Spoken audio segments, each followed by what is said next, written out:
Hello everyone. आज अपने इस वीडियो में हम बात करेंगे डीएनए रेप्लिकेशन की।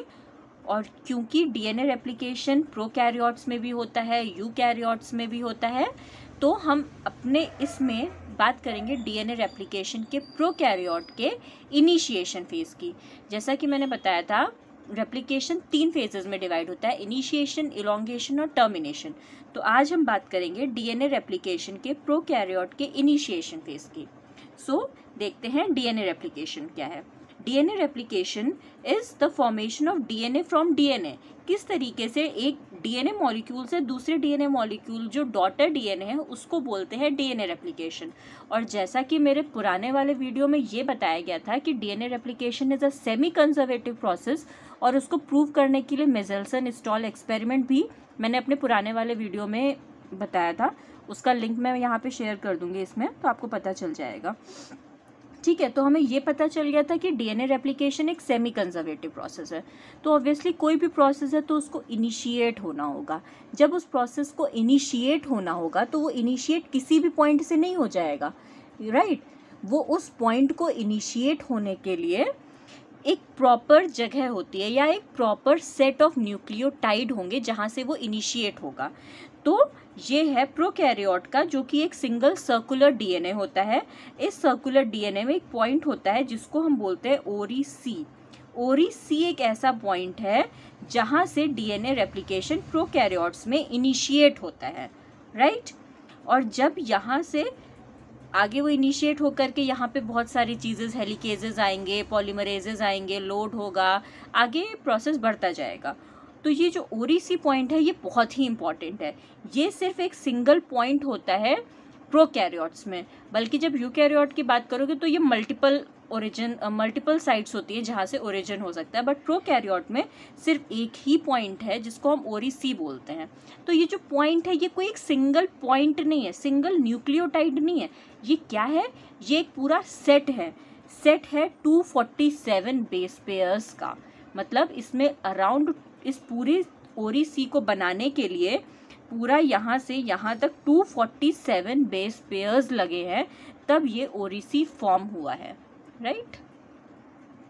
तो आइए, जैसे कि माना ये है एक बड़ा सा पोर्शन जो कि आ रहा है किसको, इसको क्या बोला जा रहा है? इसी पोर्शन को 5' to 3' एंड 3' to 5', इसको हम क्या बोल रहे हैं? इस पूरे पोर्शन को हम बोलते हैं ओरी सी। और ये कितने बेस पेयर्स का है? ये है 247 बेस पेयर्स का, ठीक है।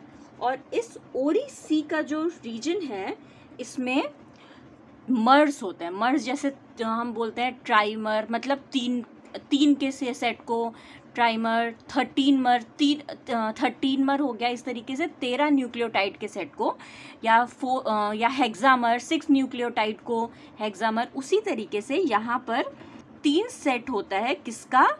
13 मर का। किसका होता है? 13 मर का। 13 मर का मतलब है कि यहाँ पर 13 बेस पेयर्स का एक सेट होगा, मतलब एक 13 मर जो है वो 13 बेस पेयर का होगा। इस तरीके से यहाँ पे तीन होते हैं 13 मर। और इसमें जो एक बेस है, एक जो 13 मर का सीक्वेंस है, वो सीक्वेंस है GATCTATT।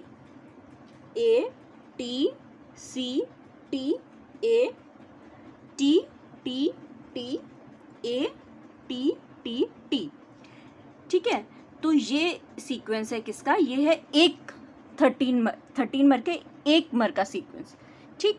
उसी तरीके से यहाँ पर एक और चीज़ होती है जिसको हम बोलते हैं 9 मर। क्या बोलते हैं? 9 मर, ठीक। 9 मर क्या चीज़ है? 9 मर एक ऐसा सीक्वेंस है जिसमें कि 9 बेस पेयर्स होते हैं। ये हमारा है 9 मर। और इसका क्या सीक्वेंस होता है? इसका सीक्वेंस होता है TTATCCA। ये हो गया आपका 9 मर। और ये हो गया हमारा 13 मर। 13 मर क्यों? क्योंकि 13 बेस पेयर्स है। और 9 मर क्यों? क्योंकि 9 बेस पेयर्स हैं, ठीक। अब बात ये आई कि जो बॉडी है या हर चीज़ जो भी है भाई, उसका बिना काम का कोई मतलब नहीं है। ये 9 मर बनाना, 13 मर बनाना, ये सब क्यों, मतलब ऐसा इस सीक्वेंस की ज़रूरत क्यों पड़ी, क्या हुआ, कैसे। तो जब भी, अब देखो ये तुम्हारा सीक्वेंस है, इसको क्या होना है, इसको खुलना है। तो जब इसको खुलना है तो यहाँ पर 100% कोई ना कोई प्रोटीन आएगा, वो बाइंड करेगा, बाइंड करके आगे बढ़ेगा, फिर वो डीएनए रेप्लिकेट करेगा, मतलब पहले डीएनए को खोलेगा, फिर उसकी कॉपीज़ बनेंगी। तो ये सब जो काम होना है कि भाई यहाँ पे आकर के बाइंडिंग होनी है, बाइंडिंग आगे बढ़नी है, फिर खुलना है, तो इन सब काम के लिए इन मर्स का या इन प्रॉपर न्यूक्लियोटाइड सीक्वेंस की रिक्वायरमेंट है। क्योंकि अब बॉडी में प्रोटीन है, प्रोटीन की शक्लें क्या हैं, शक्ल उसकी, अब जैसे मैं हूँ या आप हैं तो आप मुझे मेरी शक्ल से जानेंगे ना, तो इसमें इनकी शक्लें क्या हैं, इसमें तो इनकी शक्लें ये प्रॉपर एक सीक्वेंस ही है ना, और कोई तो इसके पास शक्ल है नहीं। कैसे एक प्रोटीन जो सपोज इस डीएनए को रेप्लिकेट करना है, इसको 2 पार्ट में तोड़ना है, सपोज एक प्रोटीन आया, अब उस प्रोटीन को कैसे पता चलेगा कि भैया मुझे ये तोड़ना है और यहाँ इसी पोर्शन पे तोड़ना है, उसे क्या यहाँ पे ओरिसी लिखा हुआ है, नहीं लिखा हुआ है। यहाँ पर ये सेट ऑफ सीक्वेंस ही है जो इसको क्लियर करेगा कि भाई अगर इस पेयर में है, इस लाइन में है, जैसे TT AT CC ACA, तो समझ जाओ कि ये 9 मर है, यहीं पर बाइंडिंग होनी है, यहीं से काम शुरू होना है, ठीक है। तो इस तरीके से ये जो न्यूक्लियोटाइड सीक्वेंस होते हैं वो क्लियर कट करते हैं कि हमें क्या कर, मतलब हमारी पहचान ये है, तो आकर के यहाँ पे हमसे बाइंड करना है या हमसे नहीं बाइंड करना है, जो भी इसका काम है। तो पहचान इसकी कौन देते हैं, यही देते हैं, ये न्यूक्लियोटाइड सीक्वेंस, ठीक है। तो ये जो 13 बेस पेयर GATC है, ये बेसिकली इसको बोला जाता है कि ये AT रिच रीजन है। क्या, कौन सा रीजन है, AT रिच रीजन है, ठीक है। और इसी में ये जो 9 मर है 1 2 3 4, इसके भी अलग अलग नाम दिए गए हैं।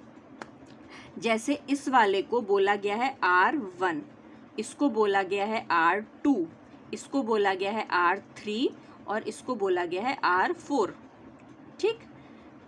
इस तरीके से इनको अलग अलग नाम दिए गए हैं, और ये नाम भी क्यों दिए गए हैं ये मैं आगे भी बताऊंगी, ठीक है, क्यों। और इसके बाद 13 मर और 9 मर्स जो हैं, इनका रीजन का एक स्पेसिफिक काम है। और क्या काम है, 13 मर का ये काम है कि इसमें, इसको बोला जाता है डीएनए अनवाइंडिंग रीजन। इसको क्या बोला जाता है, इसको बोला जाता है, शॉर्ट फॉर्म में लिखते हैं DUE। DUE का फुल फॉर्म है DNA unwinding, DUR, DNA unwinding region, ठीक है। और ये जो पोर्शन है R1 R2 R3 R4, इसको बोला जाता है DAR। क्या बोला जाता है इसको, इसको बोला जाता है DAR, मतलब DNA associated region, DNA associated, sorry DNA, और ये जो R1 R2 R3 R4 है, इसको एक और नाम, इसको दूसरा नाम दिया जाता है, इसको बोला जाता है DAR, मतलब डीएनए असेंबली रीजन, ठीक है। तो जब तुम्हारा आरएनए कटना शुरू होता है तो इस पोर्शन पे ही सेपरेशन शुरू होता है, यहाँ पर ही। तो जब तुम्हारा आरएनए खुलना शुरू होता है तो ये वाला जो रीजन है, इसमें होती है नेगेटिव सुपर क्वाइलिंग। क्या होती है इसमें, negative super coiling. Negative super coiling क्या है, जब सुपर क्वाइलिंग का नंबर लेस हो रहा हो तो उसको हम बोलते हैं नेगेटिव सुपर क्वाइलिंग, राइट। उसके बाद अब हमारा बारी आई कि ये बन गया, चलो अच्छी बात है, लेकिन अब इसमें काम कैसे शुरू होगा। काम शुरू करने के लिए तो इसमें कोई ना कोई है एंजाइम आए जो इसको काटे, जो इसमें आगे काम शुरू करे। एग्जैक्टली, कोई दिक्कत इस बात में। तो इसमें कौन सा एंजाइम आएगा, वो कैसे काम शुरू करेगा, हम ये देखेंगे। तो अब सपोज हम इस स्ट्रक्चर को, जो हमने ऐसे ड्रॉ किया है, हम इस स्ट्रक्चर को एक नॉर्मल जो इसका स्ट्रक्चर है इस फॉर्म में ड्रॉ कर लेते हैं। और इसमें हमें पता चल गया ये जो रीजन था, ये तुम्हारा कौन सा रीजन था, 13 मर वाला ये था। और इसमें ये ये कौन सा रीजन था? ये था 9 वाला, राइट। ये 13 वाला रीजन, ये 9 वाला रीजन। तो इसमें सबसे पहले तो इस रीजन में क्या होता है, सबसे पहले एक एंजाइम आता है जिसको हम बोलते हैं DNA। क्या बोलते हैं? DNA।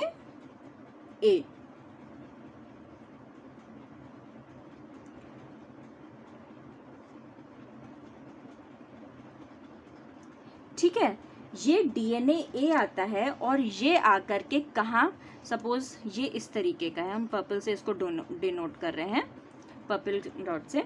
ये आता है और ये DNA आकर के किससे बाइंड करता है? ये DNA आकर के बाइंड करता है हमारे R1, R2 और RF से। ये इन तीनों से आकर के बाइंड कर जाता है। तो ये R1 हो गया, ये R2 हो गया और ये R4 हो गया। इन तीनों से आकर के DNA बाइंड कर जाता है। और जब ये बाइंड कर जाता है तो इस कॉम्प्लेक्स को हम एक नया नाम देते हैं, उसको बोलते हैं इनिशिएशन कॉम्प्लेक्स। क्या बोलते हैं? Initiation complex, right.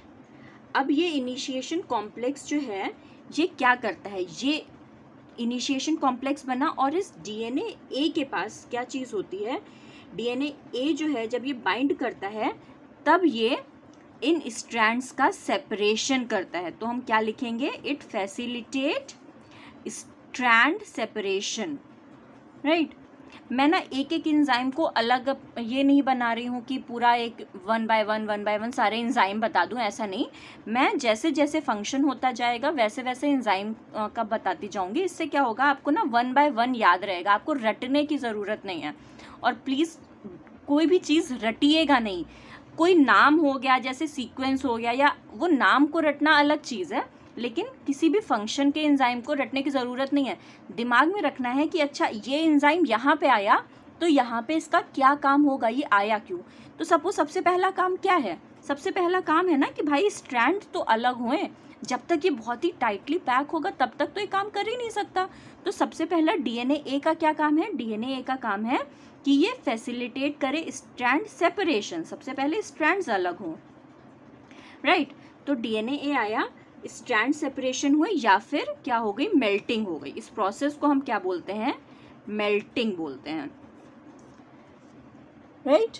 क्या बोलते हैं हम इस प्रोसेस को? इस प्रोसेस को हम बोलते हैं मेल्टिंग हो गई, ठीक है। तो स्ट्रैंड सेपरेट हो गए और मेल्टिंग हो गई। मेल्टिंग कहाँ होगी? उस पोर्शन के बीच में जो ये 13 और इसके बीच का जो पोर्शन है, ठीक है, OREC 30। और इस मेल्टिंग के लिए क्या चाहिए? इस मेल्टिंग के लिए चाहिए है ATP, एनर्जी, ठीक। अब मेल्टिंग होने के बाद ये किस तरीके का दिखेगा? मेल्टिंग होने के बाद ये दिखेगा थोड़ा सा इस तरीके का,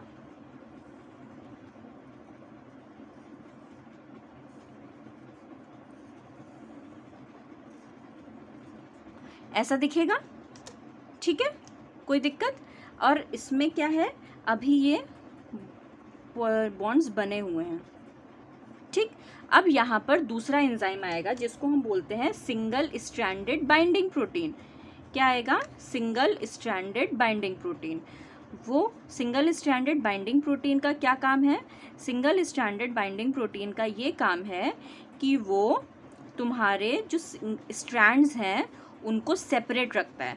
मतलब ताकि भाई ये स्ट्रैंड जो है वो अलग अलग रहें, एक दूसरे के साथ ना आ जाए। अगर साथ आ जाएंगे तो आगे काम कैसे कंटिन्यू होगा? नहीं हो पाएगा।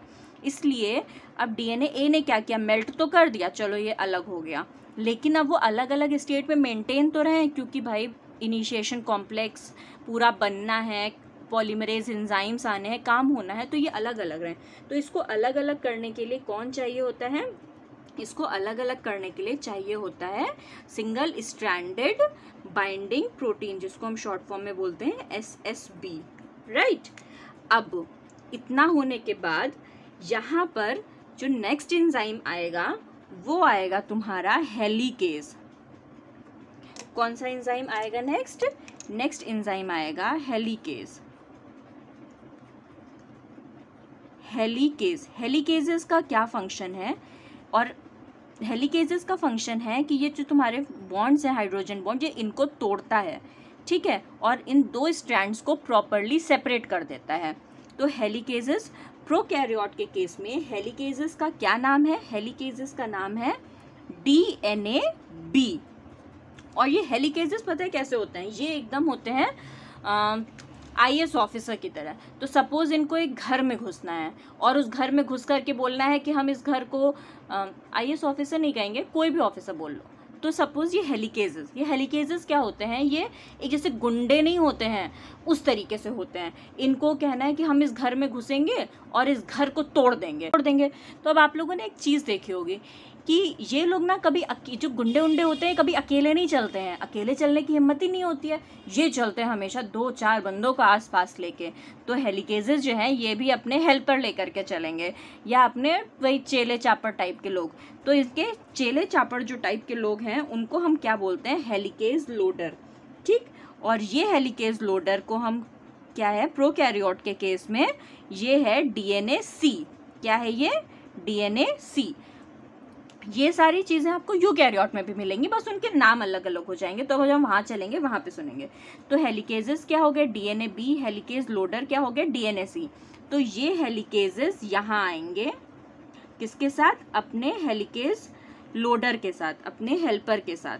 ठीक है, अपने हेल्पर के साथ ये इस तरीके से यहाँ आएंगे हेलिकेजेस और ये तोड़ना शुरू कर देंगे। ठीक, और ये तोड़ते तोड़ते ये जो डबल स्ट्रैंडेड DNA है इसको सिंगल स्ट्रैंडेड DNA में कन्वर्ट कर देंगे। उसके बाद जब इतना हो जाएगा तब क्या होगा? अब जब इतना हो गया, हेलिकेजेस आ गए, इन्होंने तोड़ दिया, तब अब किसकी बारी आएगी? अब बारी आएगी प्राइमेज की। ये प्राइमेजेस क्या होते हैं? प्राइमेजेस, अब देखो तुम्हारा DNA सेपरेट हो गया है, लेकिन सेपरेट होने का रीज़न तो है ना कुछ, तुमने ऐसे ही तो सेपरेट किया नहीं है। क्या रीज़न है इसका? इसका ये रीज़न है कि अब तुम्हें एक नया स्ट्रैंड बनाना है। तो स्ट्रैंड बनाने से पहले तुम्हें वहाँ पे कोई प्राइमर लगाना होगा ना। तो हम यहाँ पे कौन सा प्राइमर लगता है? यहाँ पे RNA प्राइमर लगता है। तो RNA प्राइमर कौन लगाता है? प्राइमेज। ये एक अलग एंजाइम है जो आता है यहाँ पे सेट होता है और RNA प्राइमर सिंथेसाइज करता है। तो 3rd नंबर पे क्या होगा कि ये प्राइमेज आएगा, सेट होगा और प्राइमर सिंथेसाइज। अब इसके बाद आगे क्या करना है? आगे एक पॉलीन्यूक्लियोटाइड का चेन सिंथेसाइज करनी है ना। तो अब यहाँ पर कौन सा आएगा? यहाँ पर जो नेक्स्ट एंजाइम आएगा वो आएगा DNA पॉलीमरेज 3। ये एंजाइम आएगा और यहाँ पे सेटअप हो करके इस तरीके से ये क्या करेगा? ये पूरा DNA का जो चेन है, जो सेकेंड स्ट्रैंड है, उसको सिंथेसाइज करेगा। तो अब DNA पॉलीमरेज 3 को एक बार हम देख लेते हैं। DNA पॉलीमरेज 3 का जो स्ट्रक्चर होता है ना, ये थोड़ा सा डिफ़िकल्ट, मतलब डिफ़िकल्ट क्या, ये थोड़ा बड़ा टाइप का एंजाइम होता है। इसमें अल्फा सब यूनिट होती है, एप्सिलॉन थीटा सब यूनिट होती है और ये 2 चलता है एक साथ, मतलब अकेला नहीं चलेगा। इसलिए अभी मैं जब आपको इलॉन्गेशन बताऊंगी तब अच्छे से बताऊंगी कि किस तरीके से ये आगे कंटिन्यू करेगा। तो ये एक अल्फा सब यूनिट, तो इसकी 2 अल्फा सब यूनिट होती हैं और ये इसकी एक बीटा सब यूनिट होती है और ये बहुत चीज़ों के साथ अटैच्ड होता है। और यहाँ पर इसका होता है डेल्टा सब यूनिट, जो एक दूसरे से ये अटैच्ड रहते हैं और ये इसको एक डाइमर का फॉर्म देता है। और इसका एक साइड जो होता है ये लीडिंग एंड पे जाता है और एक साइड जो बीटा के बहुत सारे और सब यूनिट से अटैच होता है वो लैगिंग स्ट्रैंड पे जाता है। और ये पूरा उठ के कहाँ सेटअप हो जाता है?